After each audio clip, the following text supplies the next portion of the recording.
Innal hamdalillah nahmaduhu wa nasta'inuhu wa nastaghfiruh wa na'udzu billahi min shururi anfusina wa min sayyiati a'malina.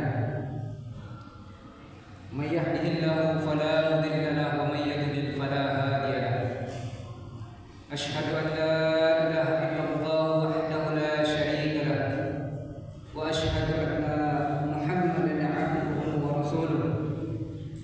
Allahumma salli wa sallim ala nabiyyina Muhammad wa ala alihi wa ashabihi ajma'in. Qala Allah ta'ala fil Qur'anil Karim, a'udzu billahi minasy syaithanir rajim. Ya ayyuhalladzina amanu taqullaha haqqa tuqatih wa la tamutunna illa wa antum muslimun. Wa qala ta'ala ya ayyuhalladzina amanu taqullaha wa qulu qawlan sadida yuslih lakum a'malakum wa yaghfir lakum dhunubakum wa may yuti'illaha wa rasulahu faqad faza fawzan 'azima. Fa inna khairal hadithi kitabullah wa khairil hadi Muhammadin sallallahu alaihi wasallam wa syarrul umuri muhdatsatuha wa kullu muhdatsatin bid'ah wa kullu bid'atin dhalalah wa kullu dhalalatin finnar aw ilannar. Kaum muslimin rahimani wa rahimakumullah jami'an. Marilah senantiasa kita bersyukur kepada Allah Subhanahu wa taala atas segala limpahan rahmat dan karunia yang Allah berikan kepada kita, atas semua kenikmatan yang kita nikmati saat ini, atas semua rezeki yang Allah berikan kepada kita, yang pada hakikatnya semua rezeki tersebut datang dari Allah Subhanahu wa taala, dan tidak ada makhluk ataupun zat lainnya yang mampu memberikan rezeki kepada manusia selain Allah Subhanahu wa taala. Selawat dan salam semoga selalu tercurah kepada Nabi Muhammad sallallahu alaihi wasallam, kepada keluarga beliau, para sahabat tabi'in,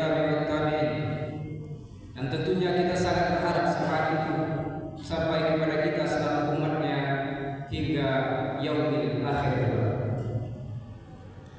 Kaum muslimin rahimakumullah jami'an. Tidaklah Allah itu menciptakan segala sesuatu yang sia-sia. Tidaklah Allah menciptakan langit, bumi dan matahari dan bulan dengan sia-sia,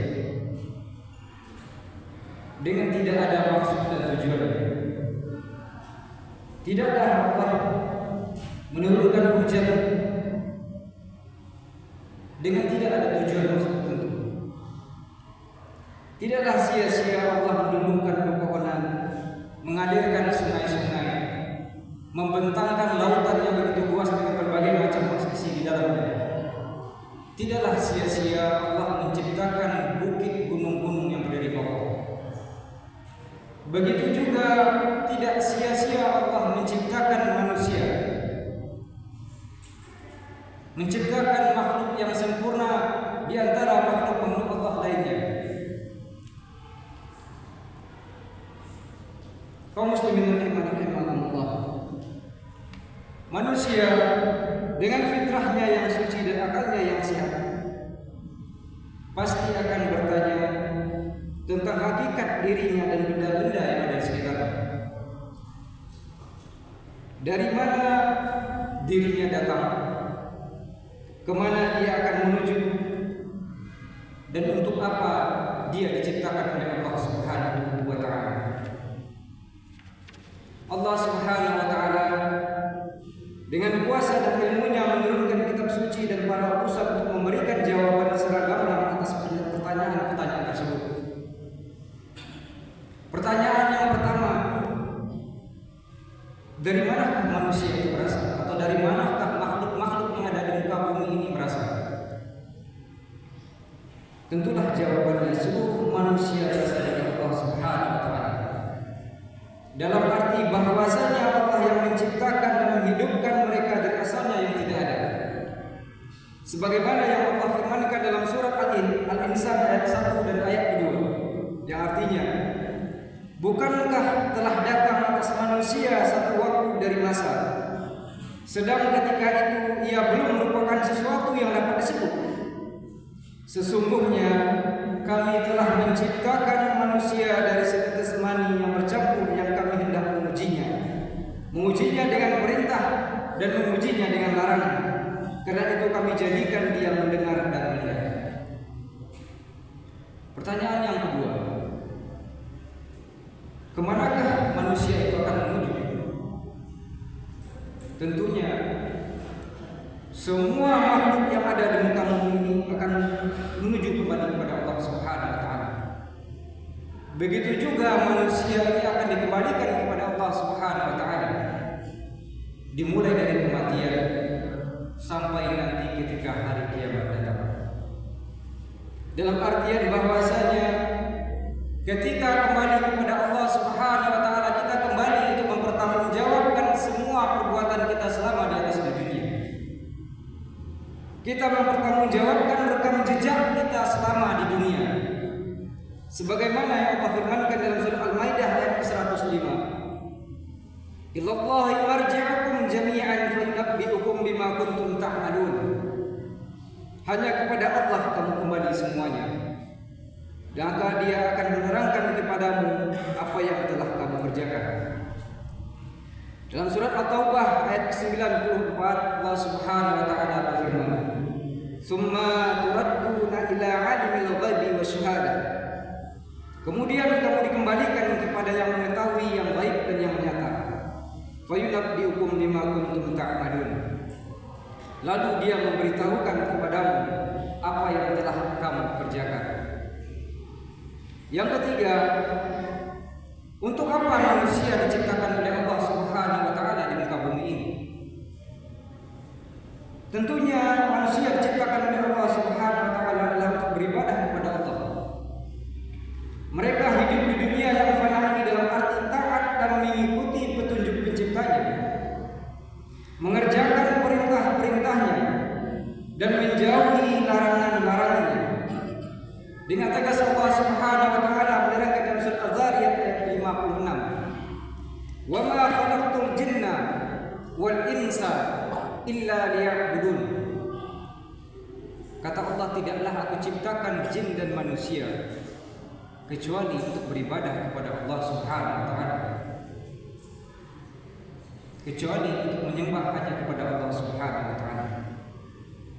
Dan dalam surah Al-Mu'minun ayat ke-115, Allah Subhanahu wa taala berfirman, "Afahsibtum annama khalaqnakum 'abatha wa annakum ilaina la turja'un." Maka apakah kamu mengira bahwa sesungguhnya kami menciptakan kamu secara main-main saja dan bahwa kamu tidak akan dikembalikan kepada kami? Al-Imam Ibnu Katsir rahimahullah berkata, makna firman Allah Subhanahu wa taala yang artinya, maka apakah kamu mengira bahwa sesungguhnya kami menciptakan kamu secara main-main saja? Bahwasanya apakah kalian menyangka bahwa kalian diciptakan tanpa maksud? Apakah kita manusia diciptakan di dunia ini tanpa maksud, tanpa tujuan, tanpa hikmah yang ada di dalamnya? Kemudian firman Allah yang artinya bahwa kamu tidak akan dikembalikan kepada kami, tidak dikembalikan ke negeri akhirat untuk mempertanggungjawabkan semua amal-amal kita selama perjalanan hidup kita di dunia. Kaum muslimin rahimahullah, tidak ada satupun dari manusia di muka bumi ini, baik dia itu muslim ataupun kafir, tidak ada seorang pun dari manusia yang diperbolehkan keluar dari area kewajiban beribadah kepada Allah Subhanahu wa taala. Karena Allah Subhanahu wa taala telah menegaskan bahwasanya manusia diciptakan oleh Allah Subhanahu wa taala untuk beribadah kepada Allah Subhanahu wa taala. Baik beribadah dengan ibadah-ibadah mahdhah maupun ghair mahdhah. kita diperintahkan oleh Allah Subhanahu wa taala untuk beribadah, untuk mempersiapkan diri kita untuk dipertanggungjawabkan di depan Allah Subhanahu wa taala kelak di akhirat. Tidak ada satupun manusia di muka bumi ini terlepas dari kewajiban beribadah kepada Allah Subhanahu wa taala. Sekalipun manusia yang terbaik di muka bumi ini, sekalipun Rasulullah sallallahu alaihi wasallam, Rasulullah sallallahu alaihi wasallam tetap diberikan kewajiban oleh Allah Subhanahu wa taala untuk melaksanakan ibadah kepada Allah Subhanahu wa taala. Karena Rasulullah sallallahu alaihi wasallam adalah Abdullah, hamba Allah dan juga utusan Allah Subhanahu wa taala. Kaum muslimin rahimanallah. Dari pertanyaan yang ketiga tadi, untuk apa kita diciptakan oleh Allah Subhanahu wa taala? Lalu akan timbul pertanyaan, mengapa kita harus beribadah kepada Allah Subhanahu wa taala? Mengapa kita diperintahkan beribadah hanya kepada Allah Subhanahu wa taala? Apa hak Allah memerintahkan kita untuk beribadah hanya kepadanya? Apa hak Allah untuk melarang kita untuk menjauhi peribadatan selain kepada Allah Subhanahu wa taala? Yang pertama, alasan yang pertama bahwasanya karena Allah lah yang menciptakan kita dan semesta ini. Karena Allah lah yang menciptakan alam semesta ini dan seisinya. Dan Allah juga yang memelihara alam semesta ini. Allah Subhanahu wa taala sebagaimana yang telah disampaikan sebelumnya dalam surah Az-Zariyat dan juga surah Al-Mu'minun ayat 115 tadi. Karena Allah lah yang menciptakan kita, karena Allah lah yang memberikan kita segala-galanya, kehidupan mulai dari rahim ibu kita hingga kematian nanti akan menunggu kita. Inilah menjadi alasan kenapa kita harus menyembah hanya kepada Allah Subhanahu wa taala dengan mentauhidkan Allah Subhanahu wa taala. Dalam surah Az-Zumar ayat 62 Allah Subhanahu wa taala berfirman, Allahu khaliqu kulli syai'. Allah yang menciptakan segala sesuatu. Wa huwa ala kulli syai'in wakil. Dan dia memelihara segala sesuatu. Dalam surah At-Tur ayat ke-35 Allah Subhanahu wa taala berfirman, Am khuliqu min ghairi syai'in am humul khaliqun. Atau apakah mereka tercipta tanpa asal usul, ataukah mereka yang menciptakan diri mereka sendiri? Kaum muslimin rahimanallah. Seorang Arab pedalaman ditanya tentang bukti adanya sang pencipta. Arab Badui pun menjawab, kotoran unta menjadi bukti adanya unta. Kotoran keledai menjadi bukti adanya keledai. Jejak-jejak kaki menjadi bukti adanya perjalanan. Maka langit yang berbintang, bumi yang terhampar luas dan lautan yang berombak tidaklah menjadi bukti ada zat yang menciptakan, yang maha pencipta, yang maha penyantun, yang maha mengetahui dan yang maha menguasai. Kaum muslimin rahimanallah. Allah Subhanahu wa taala adalah satu-satunya pencipta yang disebutkan dalam Al-Quran berulang kali. Dalam surat Al-Baqarah ayat 21 Allah Subhanahu wa taala berfirman, Ya ayyuhan nas fa'budu rabbakum alladzi khalaqakum wal ladzina min qablikum la'allakum tattaqun. Wahai manusia, sembahlah Tuhanmu yang telah menciptakan kamu dan orang-orang sebelum kamu agar kamu bertakwa. Ayat ini merupakan ayat pertama yang merupakan perintah pertama dalam Al-Quran, yakni perintah untuk beribadah kepada Allah Subhanahu wa taala. Artinya tidak boleh kita beribadah kepada selain Allah, dan kita tidak boleh untuk membuat peribadatan selain Allah dan juga mempersekutukan Allah dengan yang lain, apapun bentuk ibadah. Kaum muslimin rahimanillah. Alasan yang kedua, kenapa kita harus menyembah kepada Allah Subhanahu wa taala? Bahwasanya Allah lah yang menciptakan kita dalam bentuk yang terbaik. Dalam surat At-Tin ayat keempat Allah Subhanahu wa taala berfirman, "Laqad khalaqnal insana fi ahsani taqwim." Sesungguhnya kami telah menciptakan manusia dalam bentuk yang sebaik-baiknya. Dan surat Al-Fitar ayat 7 hingga 8 Allah Subhanahu wa taala berfirman yang artinya, "Yang telah menciptakanmu lalu menyempurnakan kejadianmu dan menjadikan susunan tubuhmu seimbang dalam bentuk apa saja yang dikehendaki Dia menyusun tubuhmu." Kaum muslimin rahimanillah. Dan surat Az-Zariyat ayat ke-21 Allah Subhanahu wa taala berfirman, "Dan juga pada dirimu sendiri, maka apakah kamu tidak memperhatikan?" Allah Subhanahu wa taala telah memberikan kita jasad ini, jasad yang begitu sempurna jika dibandingkan dengan makhluk Allah selainnya. Allah memberikan kita hawa nafsu. Allah memberikan kita telinga, sepasang mata. Allah memberikan kita tubuh yang berdiri tegak. Allah memberikan kita kaki untuk melangkahkan kaki-kaki kita untuk melakukan ketaatan kepada Allah Subhanahu wa taala. Dengan apa yang diberikan oleh Allah Subhanahu wa taala, dengan apa semua yang diberikan oleh Allah Subhanahu wa taala, tidak pantaslah sekiranya apa yang diberikan Allah ini kita pakai untuk bermaksiat kepada Allah Subhanahu wa taala. Tidaklah pantas kaki ini dilangkahkan ke tempat maksiat.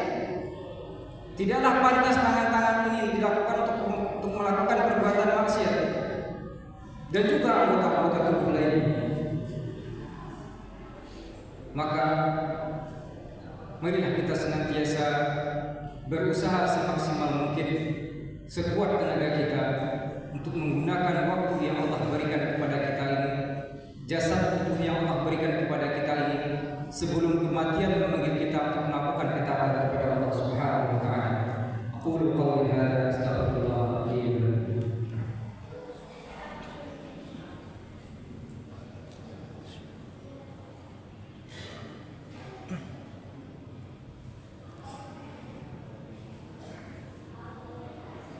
Alhamdulillahirabbil alamin wassalatu wassalamu ala asyrofil anbiya'i wal mursalin wa ala alihi wa ashabihi rasulillahi ajma'in. Kaum muslimin rahimani wa rahimakumullah jami'an. Alasan yang ketiga, kenapa Allah Subhanahu wa taala memerintahkan kita untuk menyembah Allah Subhanahu wa taala adalah karena Allah memuliakan kita dengan akal dan pikiran. Allah Subhanahu wa taala berfirman dalam surah Al-Isra ayat 70, "Wa laqad karramna bani Adam." Dan sungguh kami telah memuliakan anak Adam. Dan surah Al-Imran ayat 190 Allah Subhanahu wa taala berfirman, Inna fi khalqis samawati wal ardh wa ikhtilafil laili wan nahar la ayatin li ulil albab." Sungguhnya dalam penciptaan langit dan bumi dan silih bergantinya malam dan siang terdapat tanda-tanda bagi orang-orang yang berakal. Alasan yang keempat, mengapa Allah Subhanahu wa taala memerintahkan kita untuk beribadah kepada Allah Subhanahu wa taala dan menjauhi menafikan sesembahan-sesembahan selain kepada Allah Subhanahu wa taala adalah karena Allah yang mengaruniakan kepada kita rezeki yang menopang kehidupan kita. Oleh karenanya Allah Subhanahu wa taala berfirman dalam surah Al-Mulk ayat 21, "Amman hadzal ladzi yarzuqukum in amsaka rizqah." Atau siapakah dia yang memberi kamu rezeki jika Allah menahan rezekinya? Dalam surat Az-Zariyat ayat ke-22 Allah Subhanahu wa taala berfirman yang artinya, "Dan di langit terdapat rezekimu dan terdapat pula apa yang dijanjikan kepadamu." Kita diperintahkan oleh Allah Subhanahu wa taala untuk mencari sebab. Kita diperintahkan oleh Allah Subhanahu wa taala untuk mencari rezeki. Tentang apa yang kita dapatkan, tentang apa yang kita peroleh dari usaha kita mencari rezeki tersebut adalah hak prerogatifnya Allah. Allah hanya memerintahkan kita untuk mencari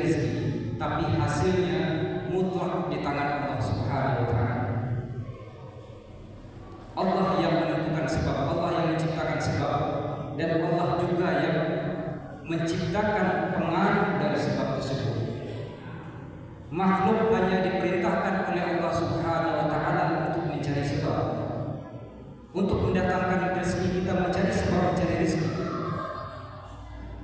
sedangkan hasilnya Allah yang menentukan segalanya. Innallaha wa malaikatahu yusholluna 'alan nabi ya ayyuhalladzina amanu shallu 'alaihi wa sallimu taslima. Allahumma shalli 'ala Muhammad wa 'ala ali Muhammad kama shallaita 'ala Ibrahim wa 'ala ali Ibrahim innaka Hamidum Majid. Wa barik 'ala Muhammad wa 'ala ali Muhammad kama barakta 'ala Ibrahim wa 'ala ali Ibrahim innaka Hamidum Majid.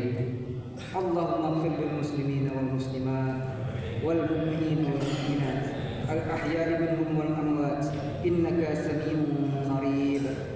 Allahumma inna nas'aluka al huda wat tuqa wal afafa wal ghina. Rabbana hab lana min azwajina wa dhurriyyatina qurrata a'yun waj'alna lil muttaqina imama. Rabbana atina fid dunya hasanah wa fil akhirati hasanah wa qina adzabannar. Subhana rabbika rabbil izzati amma yasifun wa salamun alal mursalin walhamdulillahi rabbil alamin. Wa qimis salat. Assalamu alaikum warahmatullahi wabarakatuh.